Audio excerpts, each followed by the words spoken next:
In many ways, it's one of the best things that's happened to Bungie, right? What I really like about this new Bungie relationship with Activision is I never saw it coming. The idea that Bungie would make Halo for 1 million years was inconceivable. In a lot of ways, we're starting over. I can't wait to see where Bungie is going to take us next. I know it's going to be ambitious. I know it's going to be something exciting. I just want to find out some details on it. Being an underdog and having something to prove and remembering that we're not the top dog anymore is a great thing to happen to us.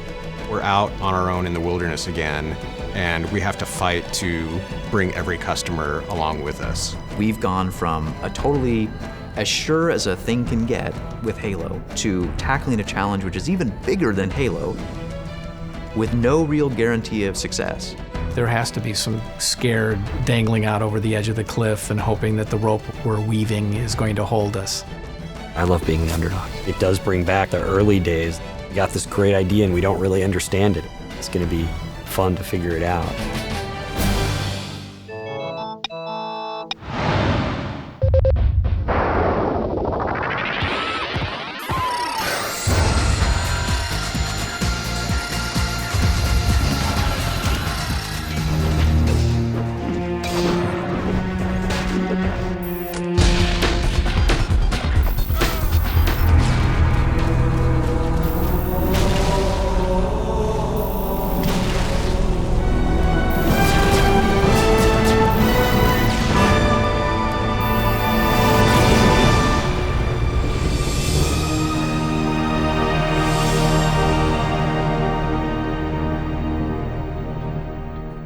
My senior year of college, I was taking an artificial intelligence class, and Jason was in that class.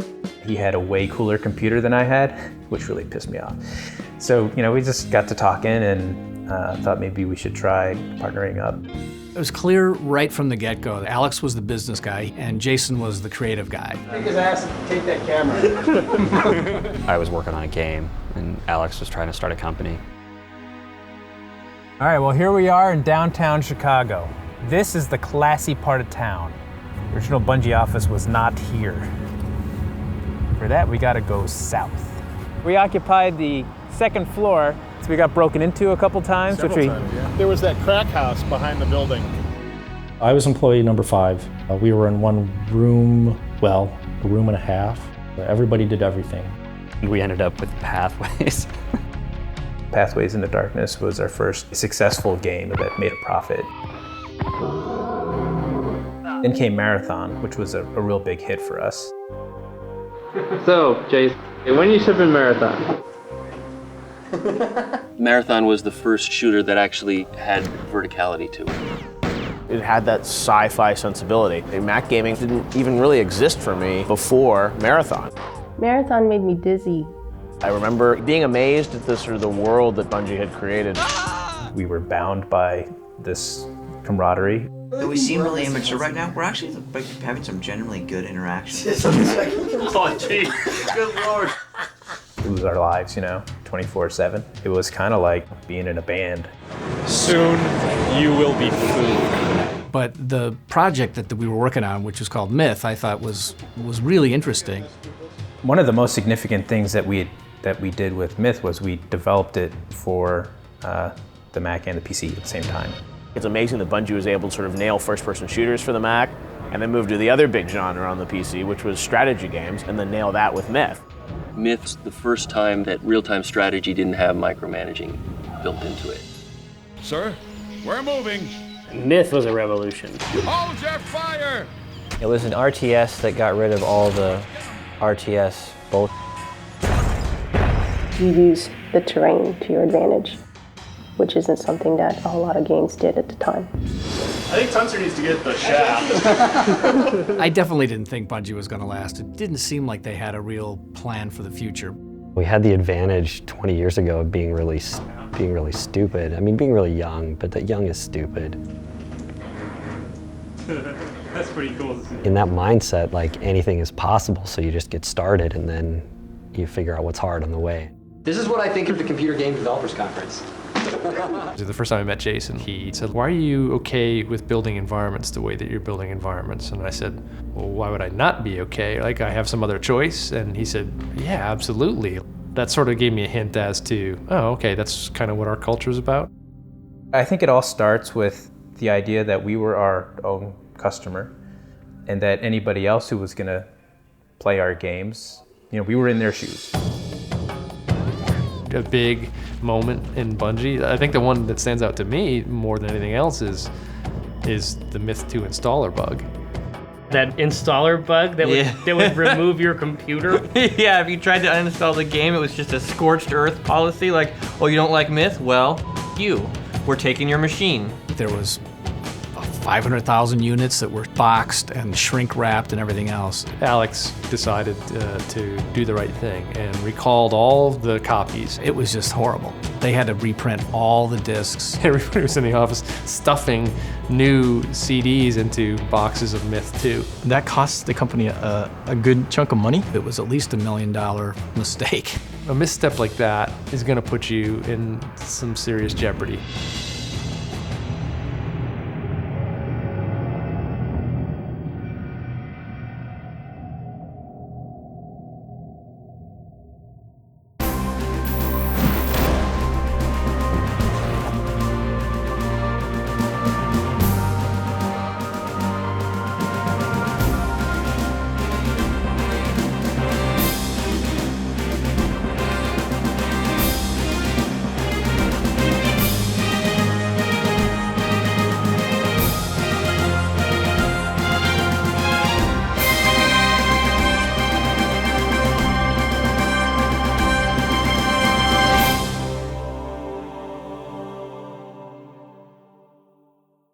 Started off with just 3 of us. We were at that time making what we thought was going to turn out to be a Myth-type clone with a sci-fi skin on it.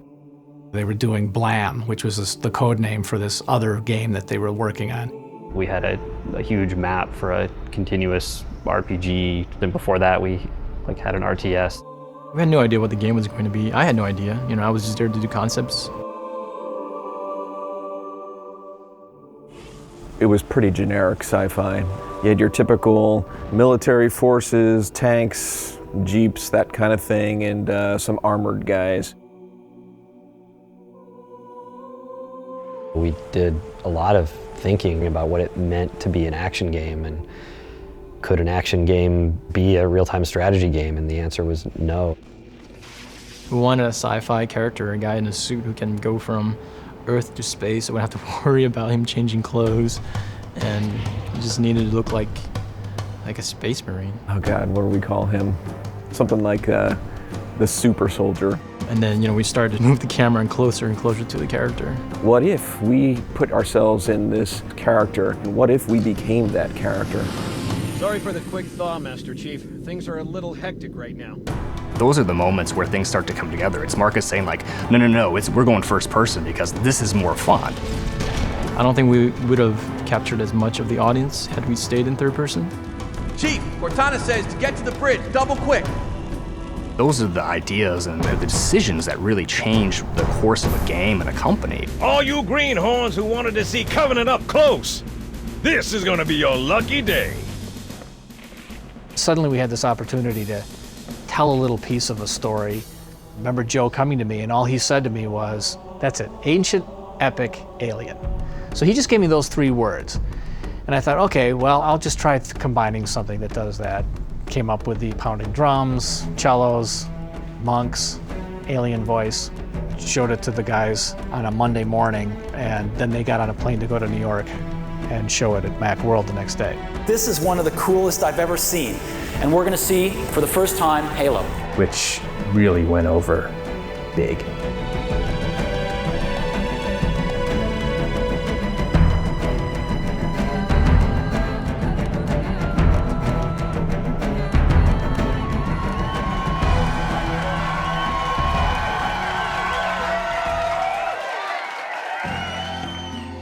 They were, making games for the Mac, which, was still a pretty small install base at that time. But, Bungie wanted to, I think, do pretty ambitious games. And, to fund the games of that caliber is not easy to do.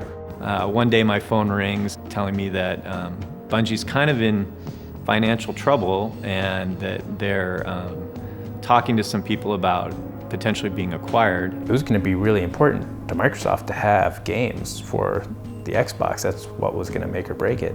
And so, we called up Ed Freeze and said, maybe we should talk. That was a great call to get. I mean, it was definitely a time when I was open to that kind of a conversation. I had money to spend. I desperately needed content for this new platform that was going to be showing up in less than 2 years. We knew that there were some financial struggles at that time. There were some strange dudes in black suits walking around the office weeks prior to that, and so we knew something was going on.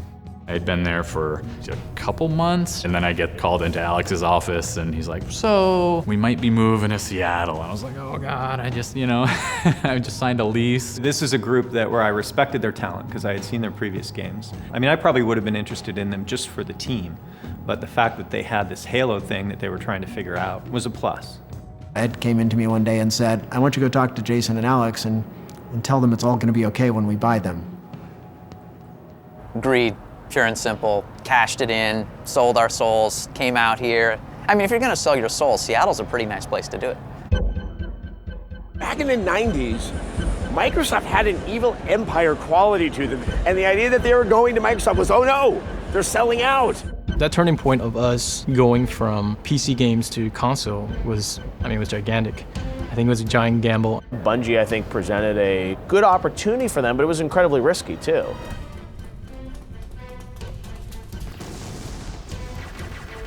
One of the main pulls for the team to move into Microsoft was to be a part of creating the Xbox and making a game that really used it. Jason said it best, I think. He said that Microsoft is building the biggest cannon in the world, and they're pointing it right at Sony, and we can be the bullet in that cannon, and we can make a really big impact on the course of the game industry. All right! Yeah, that's cool. We got very excited about the opportunity to define a platform and to define a franchise that would be important to the platform. Everybody in the office was pissed off because we liked being independent and, kind of the man sort of thing. And then now we go to the console, it's like, hey there, man. It's like shaking your hand instead of raising your fist up. It was exciting, as well as terrifying. I had this nice spot in this building picked out for them, and I thought they were going to love it, and they hated it. It was typical Microsoft office, which Microsoft people think are great. Bungie guys looked at me and like, this is awful. This is exactly the opposite of what we want. We want a big open space and just mow down all these walls in this section. People just couldn't fathom being at Microsoft. I remember Ed complaining at one point that even he didn't have a key to get into the Bungie area. Welcome aboard, Master Chief. Ready for dust off. The challenge that I think Halo faces is that it was trying to do a first-person shooter on a console platform. One of the biggest challenges was making a shooter that really felt right and worked right on a controller. Yeah, I mean, originally you had to struggle with it really being the first FPS that we were trying to get into on a console. On a controller. With the Duke. It was huge. Coming from PC first-person shooters, it just really felt different. The reality of actually shipping on a console, there was a lot of pressure there. And we didn't have anything running on that console at all. When I joined, the AI for Halo was about 3 source files and a big block comments at the top that were just Jason's log of him frantically trying to get something, anything, up and running. Jamie Griesmer and myself, we just sat down and worked on 2 signature encounters. One was the beach on Silent Cartographer, which is the classic kind of wave advancing encounter, and the other was the classic defensive encounter. We really only had one shot at it because we weren't going to have time to go back and scrap the AI system, so we just knew we had to get it right. We had a lot of content to build, gameplay experiences to create. So all these grand ideas we had of this huge open world experience quickly dissipated. Bungie has always had a way of finding out what's important in a particular game style and throwing away the extraneous stuff. Going to see if we can save some soldiers. Roger, Cortana. I think there were a very small group of people who felt like Halo would be the defining game of the Xbox. There were a lot of other games that were getting a lot more attention really than Halo. Malice, Munch's Odyssey, racing game. I think they put a lot of their bets on this game called Azarek. I don't know if anybody remembers that. Master Chief was certainly a part of it, but he wasn't the guy. It wasn't preordained that it was going to be Halo. Halo earned that right, you know, by being one of the best titles in development at the time. Good luck, Master Chief. On Halo, one of the moments that always sticks out in my mind was once we actually got B30 up and running and you could play it. Just something as simple as driving the Warthog on B30, which was fun. That was a defining game experience. They brought me in. Here's a prototype Xbox, here's a prototype controller, and here's this game called Halo. And he said, you know, Bungie. I'm like, who? Mac game? Are you joking? He gives it to me, and I'm sort of staring around. I'm like, oh wow, this is amazing. Like I just, and all it was the B30 running around on the beach and just shooting stuff. I was like, this is fantastic. There was such an energizing moment. They said, oh, you know, this is what we're actually making. All of a sudden, the team just kind of got traction and kicked in and started going at high gear. At that time, there were 3 teams. There was the Halo team, there was still the Phoenix team, and then there was the Oni team. They owe it all to the Oni team because before we came up from San Jose, they had no multiplayer. So the multiplayer designer and the multiplayer programmer came from the Oni team. Getting closer and closer to the deadline for Halo, each one of those teams ended up getting absorbed into the Halo team because there was just no way we were going to make it. We almost cut multiplayer out of it a few days before we had to ship the build because it wasn't really working that well. You know, we were having arguments about how many people can actually connect a box together. We're like, yeah, maybe in college dorms people will do it, but who's going to carry a TV to their friend's house? Everybody was pushing to keep multiplayer in, but none of us knew just what it would mean. That was the first time I had felt like I was part of a team that was moving inexorably towards something. The awesome thing was watching the game being built. I probably wouldn't have made the Covenant guys so colorful, but that was a request from Jason. Shinier, brighter, more color. I'm like, dude, you're nuts, man. This thing's like rainbow, it's horrible. Obviously it worked. I mean, he knows it from a gameplay perspective. Like, this is what makes games tick. Sleep well? No thanks to your driving, yes. So you did miss me. I think I auditioned with a British dialect, and then I auditioned with just a vaguely Spanishy, Frenchy, German sound. And I don't know if it was Marty or who said, just do your own voice, get in your lower register, and give that to us. Halo. It's finished. No, I think we're just getting started. Halo was incredibly unique because there wasn't anything like it. This sort of perfect storm of music and art and universe design.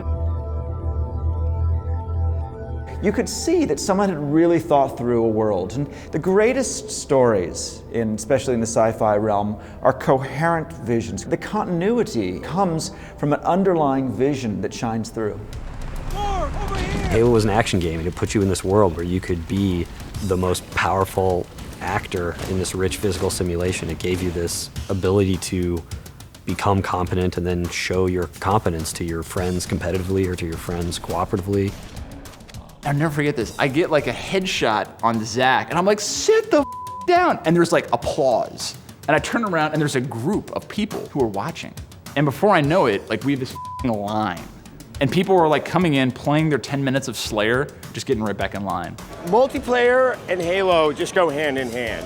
Now they get it. The multiplayer was the thing.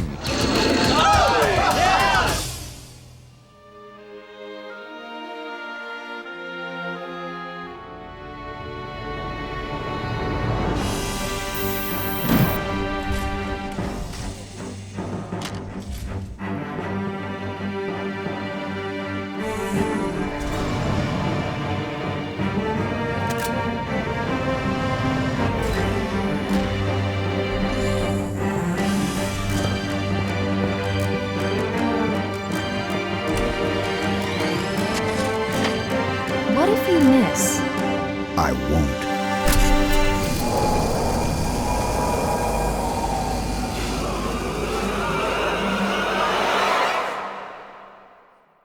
story of Halo 2 is kind of like a 3-act tragedy.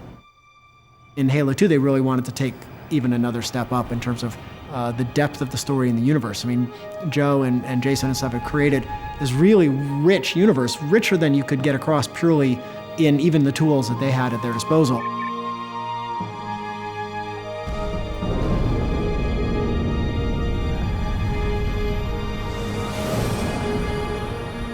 The first act where we were all optimistic and naive, and we're all sitting down and saying, this game is going to be 72 times more fun than Halo 1 because we've got all these great weapons and vehicles and environments, and we're just going to jam as much stuff as we can in. There was a lot of new technology that was being researched.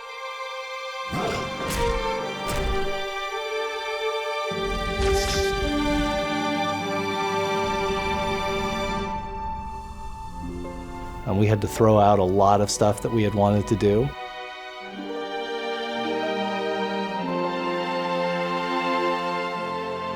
We wrote this graphics engine that was totally unsuited to the Xbox. We had these ideas for levels that just really didn't make sense with the Halo engine or for any kind of shooter engine. We really wanted to do a game where we felt every mission, every environment is going to feel totally unique.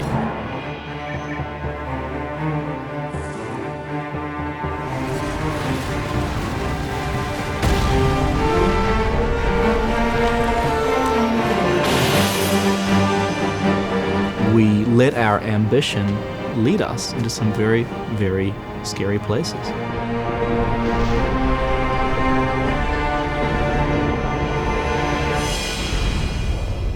Multiplayer for Halo 2 was really a gigantic thrust for what we wanted to give Halo that we couldn't in Halo 1.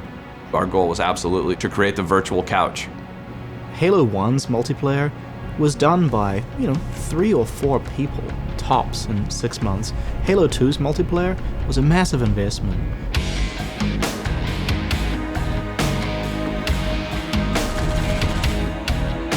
That kind of resource crunch really caused a lot of tensions on the single-player side of things, because now all of a sudden we're trying to build multiplayer environments that have to look as good as the single-player part of the game. Get to that first time when we get 16 boxes all working together, and understand that it wasn't like there was a bunch of maps to go play now. It was just we got 16 boxes and we were able to kind of run around and it didn't crash. We absolutely love playing multiplayer. I mean, everybody in the studio is playtesting these maps every day. Sniper! Sniper! Oh, no! Holy shit, like I'm talking to you, I'm totally shooting you in the head right now, and that's amazing! In many ways, Halo 2 was the title that was the breakout title for Xbox Live. The Xbox team, we co-developed with them or helped them design and develop what they called the Tsunami feature set, which was a lot of the new live matchmaking multiplayer features. We built our own friends list, which you can now do friends and friends parties in the Xbox Live Dash, but we built it in Halo 2 first.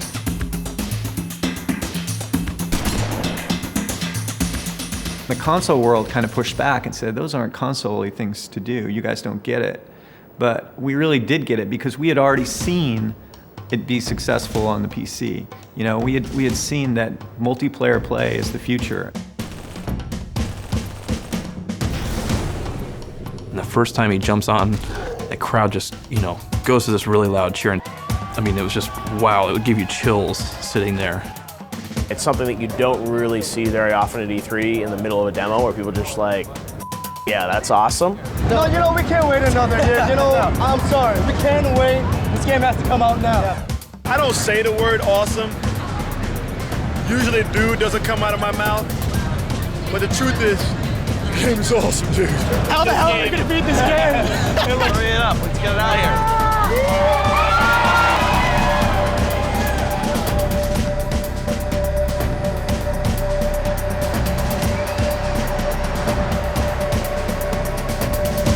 But then, on Halo 2, Alex had left the company to go back to Chicago, and Jason had left the project to go and work on Phoenix.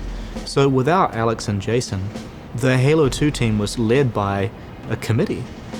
We kind of went through the second act, where we were really trying to deliver something that was just impossible. We kind of found ourselves standing there after E3 2003, and we were kind of looking around and saying, okay, well, we can't possibly build this game.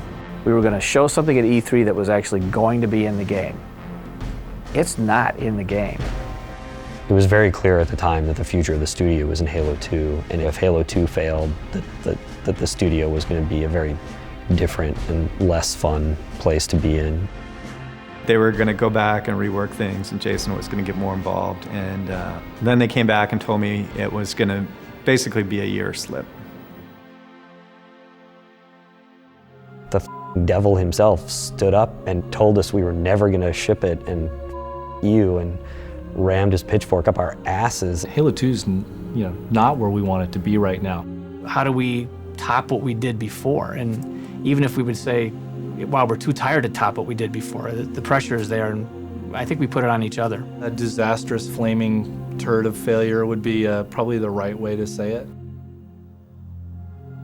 We have the whole climax of the game planned out on Earth, and we're not doing it, and that sucks. Before Halo 2, we could fail in silence and in misery, but no one really knew when we were failing. And then something like Halo 2, where everybody knew that we cut missions at the end, that we lopped off our third act. We failed spectacularly in public as far as the story was concerned.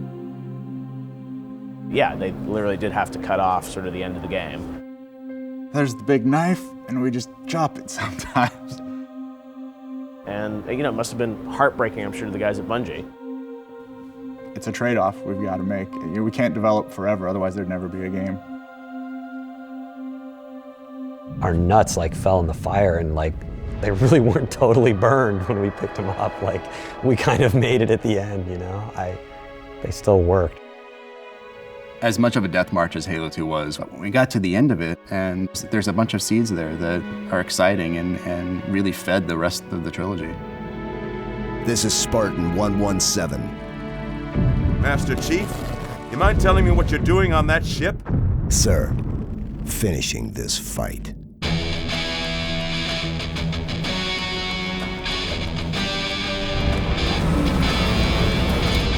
The difference between entertainment that's successful and entertainment that's forgotten is only how people react to it. So no matter how successful we were on Halo 2, it doesn't matter how hard you worked, and they don't give a shit if it took you 2 seconds or 6 years and 20 gallons of blood.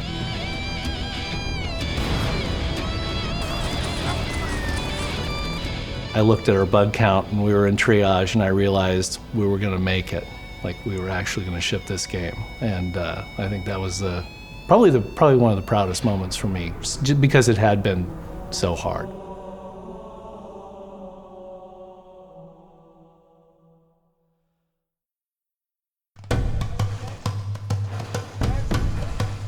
The biggest legacy that Bungie has had is in the community. I got him out, I got him out, I got him out.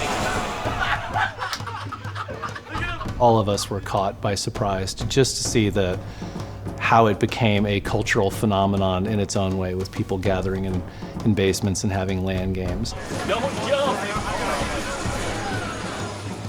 We have competitive people, we have people who like to play for fun, we have campaign people, multiplayer people, firefight people. Doesn't matter how far or how hard it is to get here, we do it because we love it.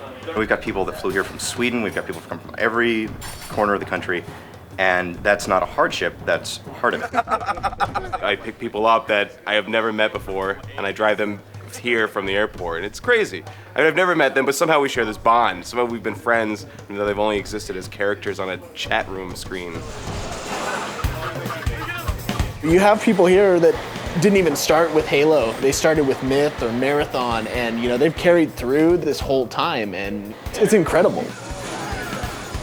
Bungie's always showed a love for its community. They're here right now. They're not just a gaming company. There's an interpersonal relationship between the millions of fans that Bungie has and the employees. Anytime we get together and have a LAN party like this, you see that interaction, you see people joking around together and having fun. It's fantastic. To me, it's become more about the community than the games.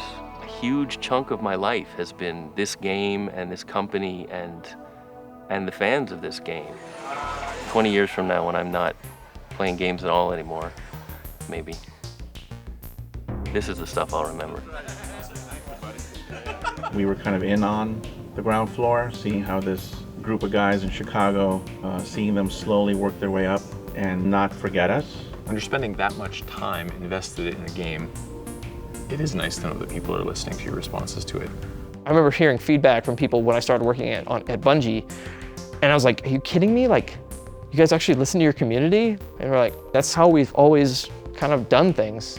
I went to E3 and signed autographs, and that blew my mind that there were so many people in line and excited about this game. Bungie's done an amazing job, I think, speaking to its community on an ongoing basis. Had me at Halo. That is our expression. I think that because they were obsessive in what is this world, who are these people, that you could get a community forming that would do derivative fan-based work. And my favorites of this are the Red vs. Blue series.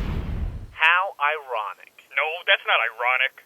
Ironic would be if we had to work together to hurt each other. No, ironic would be instead of that guy kidnapping Lopez, Lopez kidnapped him. I think it would be ironic if our guns didn't shoot bullets, but instead squirted a healing salve that cured all wounds. I think it would be ironic if everyone was made of iron. The fact that Red vs. Blue even exists is a testament to what Bungie does for their community. Absolutely. Because anyone else, it would have just been, bam, cease and desist. Hey Jeff, look what I got in the mail. So. Let's move to Mexico. Where we are today with the community, you can capture it all and bundle it up and say, this is what we're all experiencing together, developers and players. They do things with Halo that we never expected. There were all kinds of people, having contests about how high you could blow the Warthog up if you got enough plasma grenades. Randall Glass's Warthog jump video really resonated with the community because he was doing something really cool inside of the game with the physics engine and the Warthog, and people were inspired by that. Getting to places on the maps that we'd never seen before, creating art in the Forge. And when you realize the impact the work that you're doing has on people and such a broad group of people, it's really surprising. Because of the community nature of the storytelling, right? They find the pieces and tell it to each other. And so they're the storytellers rather than just consuming a story. People will live it and breathe it, and that breeds real communities, not just inside of the game, but people that create lifelong friendships. People get married in Bungie games, and I think that's pretty incredible.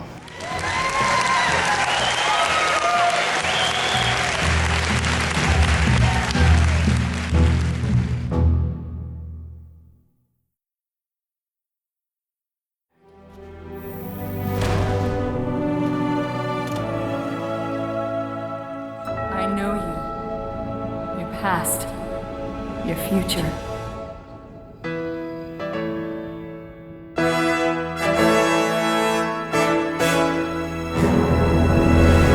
All I gotta say is we're on Halo 3 right now. That's all.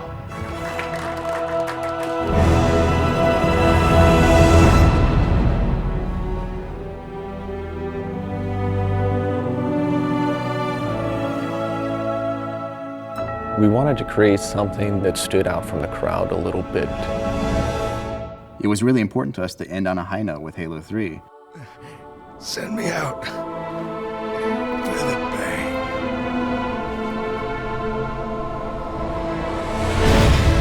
Halo 3 was going to be the end of the trilogy. We knew that we had to do it better than we did Halo 2. So it was going to be a focused, concerted effort throughout to make sure that Halo 3 was the jewel on the crown. I still remember the first Halo 3 reveal trailer, Master Chief kind of walking through that smoke. I think what really dazzled people about that trailer was that it was in-engine. A really powerful moment, I think, to realize that this world of Halo was going to be taken to the next level.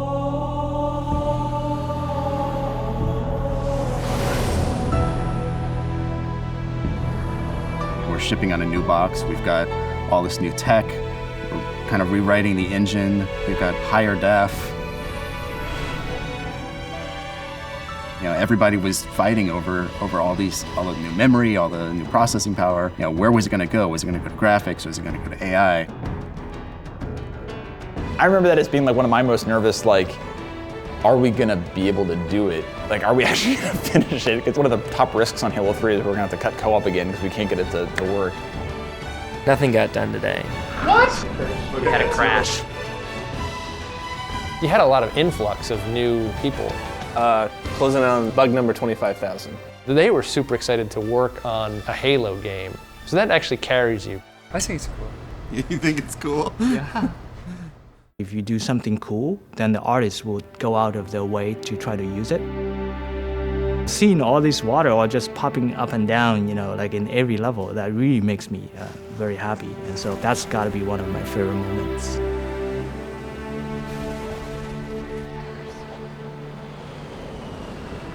The way that the lighting came together, seeing the skies on the 360 for the first time, sketching out those ideas and watching it step by step come to fruition, and then finally seeing it on TV for the first time. I was just going through that process was amazing.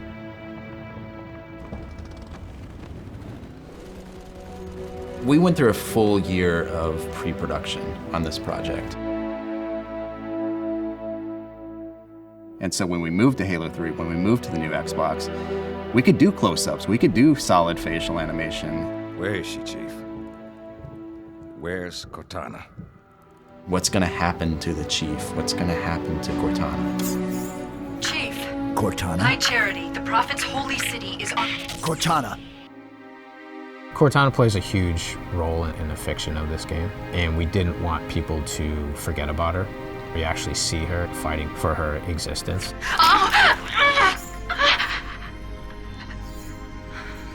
Hurry, Chief. The Ark. There isn't much time. It was just a really powerful idea for us. You know me. When I make a promise. You keep it. I do know how to pick 'em. Lucky me. If it was just a straight, now go find her, here's a map, people wouldn't care. I will have my revenge on a prophet, not a plague. My feet tread the path. I shall become a god. You will be food, nothing more. No! From characters to environments, there's story at every level. People really do believe we're a community of storytellers. That's extremely exciting that we've made that evolution. Truth and the Covenant, the Flood, it's finished. It's finished. I'll miss you. Wake me when you need me.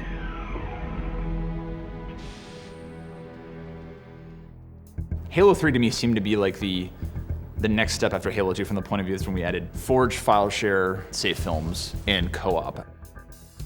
We added save films in Halo 3, and the gamers out there could pause and stop and really study the explosions and rotate the camera around there and really look at the work.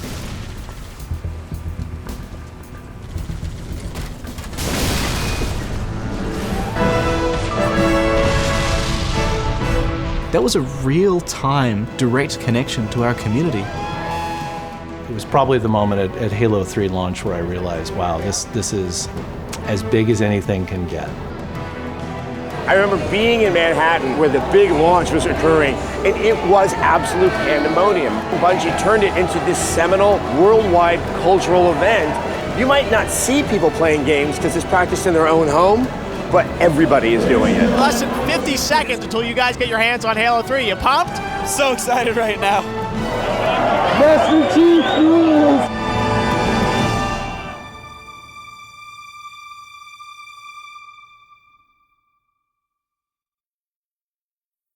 Back when Bungie was founded, you know, with Jason and Alex and their friends, the culture of Bungie was pretty simple. There's a bunch of college kids who wanted to drink beer and eat pizza and like do amazing cool stuff in their basements. It's such an important cultural ideal here that this studio owns what it creates. Independence was going to be the only thing that was going to be able to allow us to do what we wanted to do. In the end, I think the transition was good for Bungie, the journey through Microsoft, the being able to integrate on the Xbox. We're a different studio and a more potent studio. We're going to do things that we never could have done. The deal was essentially, we make a couple more Halo games, we leave Halo with Microsoft, and we can split amicably. So, I mean, ultimately the price of our freedom was to leave our baby behind, to move from being Halo developers to Halo fans. Having to leave Halo behind because we left Microsoft, it's kind of a high price, but that's the price of the next thing that you're going to give birth to. That's going to be a seminal moment for the studio.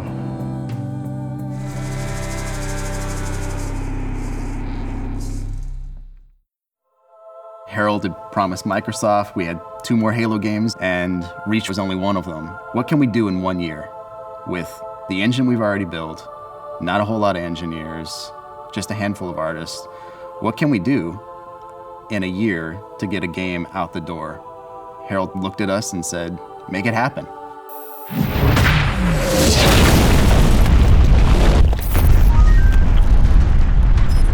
ODST was a lot of fun because it was a smaller team. It got back to, feeling a little bit like what that Halo 1 experience was. We wanted to try something that we'd never done before, and breaking the mold of what people expect from Halo.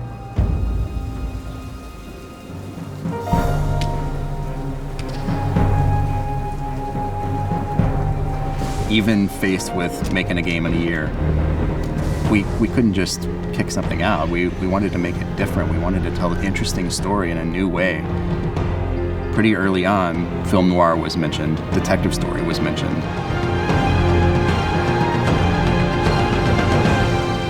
Putting that twist on telling a small story inside the universe just coalesced super quick. Very early on, we latched on to the concept of the nighttime city. It was always more about the silence and the mood and the ambience.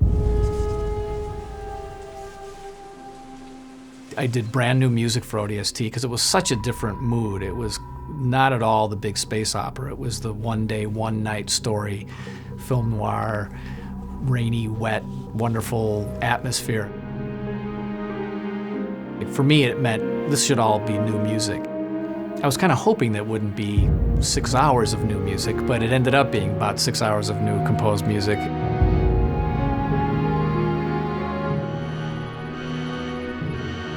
You know the music, time to dance. ODST is the best single player. ODST is beyond a shadow of a doubt the best Halo campaign in existence. It's the only one. I have told Joe worth Staten playing. this. I have taken Joe Staten by the shoulders and shaken him in this fashion. It was the best one Bungie has kicked out, in my opinion, in terms of single-player campaign. Everyone will agree, not only should games have stories, have great stories, but that we're all in charge of telling it. The FNG, a rookie. Not exactly green. No ODST is. If I didn't think he could do the job, I wouldn't have him on my 6. He doesn't say much, but I don't care. I just need him to listen. With Firefight, we knew we could take these intense experiences and kind of expand them out into a co-op flavored game type. Firefight really came from the idea of the gravity room in Halo 1. It's where you go up in Truth and Reconciliation into the ship. That room has multiple entrances in, and these elites start coming to attack you, and they come out of different doors. What's it like to be trapped in a place and have to defend it from never-ending enemies that continually get harder? We knew it was going to be big, but we didn't know that fans would react to it the way they did. But those were definitely good times. ODST was the beginning. It was the first one that we did that was not as Microsoft employees. We were Bungie employees at that moment, and that was really exciting.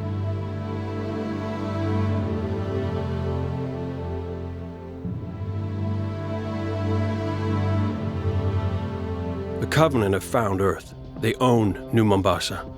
Anyone that could have driven them off is dead or gone. I'd say that makes for desperate times. Me and my team? Guess we're the desperate measures.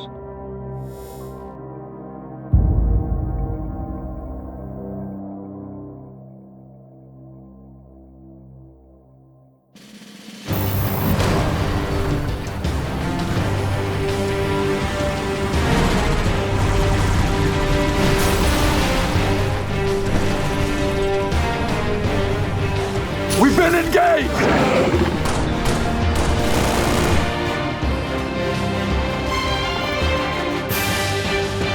That's the winter contingency.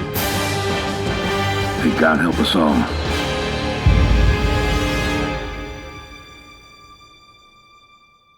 Reach was just perfect. It was the perfect fit for all of the ideas that we were talking about in the early days.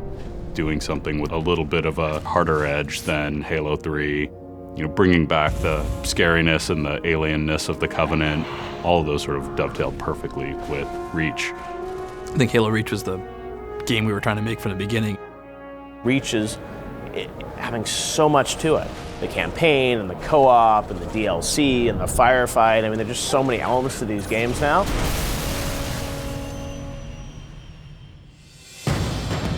We have this opportunity to look at the entire franchise, and we were like, okay, it's now our time to close out Bungie's contribution to the Halo universe.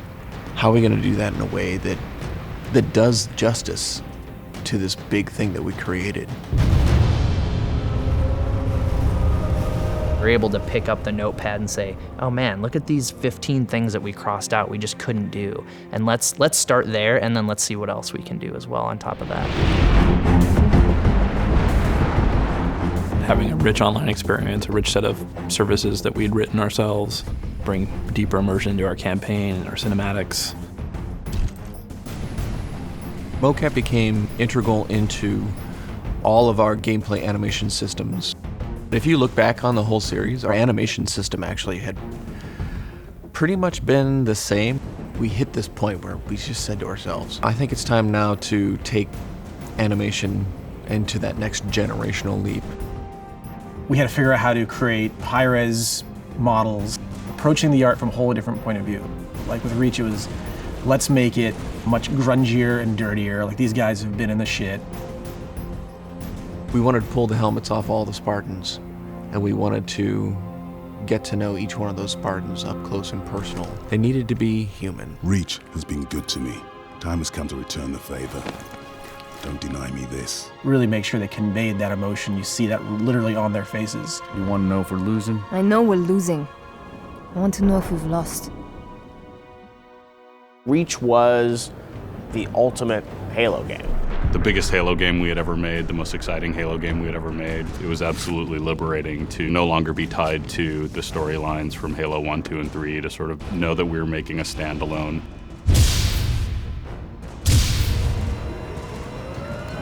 I don't think you can make a good game these days without taking into account all elements of it. What else can we do with Halo that we haven't done yet? Well done, Noble Six.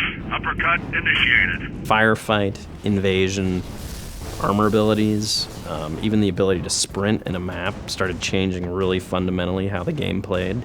And then with Firefight and Invasion, really seeing like what could we do with this game that we love so much, like what direction could we push it in where we were excited to play it. God bless Steve Cotton for Forge World. He's like given the task, hey, let's build the ultimate Forge experience, which at that time was much smaller.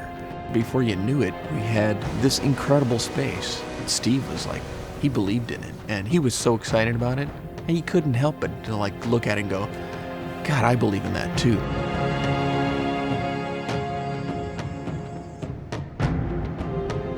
I think anyone that played Reach and was a fan of Halo, I think felt a sense of completion. I look at that final sequence with, the helmet sitting there shattered and, the world around. I mean, it actually, it reminded me of that first moment when I saw Halo at E3. I was more proud of Reach than I was of like any game I've ever worked on.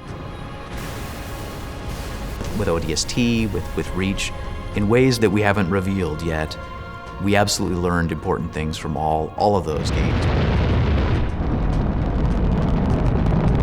How does it feel to finally be launching this game? Feels better than we ever thought it was going to be. I mean, we're super excited to have this game finally get out there in the hands of our fans. And the reviews are out online. People are loving this game. They're saying it's the best Halo game you guys have ever created.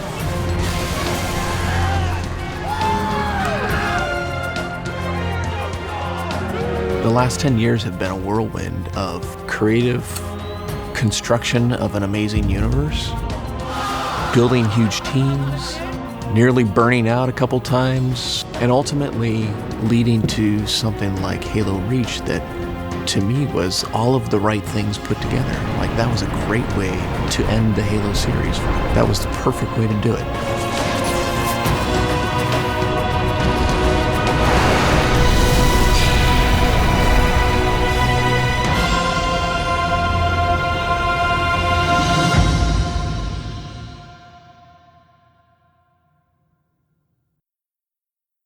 There was always a culture of reflection and of not being satisfied with something just being okay, with really feeling like it has to be great. At the end of every production, they draw on a whiteboard a plane that's on fire, and then the analogy is you've got to land, right? Like, this sucker's got to land sooner or later, but you've also got to think about what's most vital to the experience. If you hold on to everything in the back of the plane, all your dreams, all your hopes, all your aspirations, you're gonna blow up. So you've got to eventually get light and land that sucker. There's a lot of great stuff that was almost cut. The shotgun was almost cut. But, good is never good enough for Bungie. Everybody cares. Everybody sits in the same big pit, and we're all in it together, and it's a good feeling. The people here are really critical. It's really hard to impress them. Yet, the best part is how much fun it is to work with them. We've joked about it as a three-ring circus. Sometimes the spotlight shifts around. Everything is really active at all times. As we get better at doing things, we also keep biting off more and more and more, meaning that we're always on the verge of tackling something too big and falling on our faces. There's always this moment where everything just comes together, it all coalesces, and the effects guy goes like, here's what I've been working on for 18 months, bam, and it just all self-assembles, almost as if it's a sentient being. There's a reason I'm loyal. I didn't know I was a first-person shooter until I played Halo. I put my faith in Bungie. No matter what, that's who Bungie is. We're always going to make what we want to make, and we're going to make it a game that we want to play. I've been there. I've seen the noses to the grindstones. I know what's going on. I know that they're working hard. I know that they're passionate. I wanted to make sure that the fans know that we did Halo because we wanted to do Halo, and we did the ODST because we wanted to do ODST, and we did Reach because we wanted to do Reach. But now we want to do something brand new, and now we want to do something different. I can't wait to share with the fans what we're working on. We are moving on. We're building something new, something totally different. Looking forward, everything needs to be invented. Everything has to be created from scratch. There are no characters that are returning because all the characters are new. It's really exciting to be part of such a big team working on something brand new. Bungie's next project is obviously incredibly ambitious and incredibly exciting. A new world, a new universe. There's a scale to what Bungie wants to do, which people have not seen before. We feel responsible for not just telling an isolated story, but for building a universe that at some point is going to become more the fans than ours. It's going to take a life of its own. We don't know what the future holds. We have to push past that self-doubt and that fear. If it's not scary, then it's not going to be good. We have other ideas. We have other, worlds that we want to create. We want to build a universe where any crazy shit can happen. We've got all that experience making really big games, so we know that what we're aiming for is going to be just that much bigger. One reason that Tiger is so intriguing to so many people in the studio is that it's reaching players in ways that we haven't before. That's it. That's gonna be fun.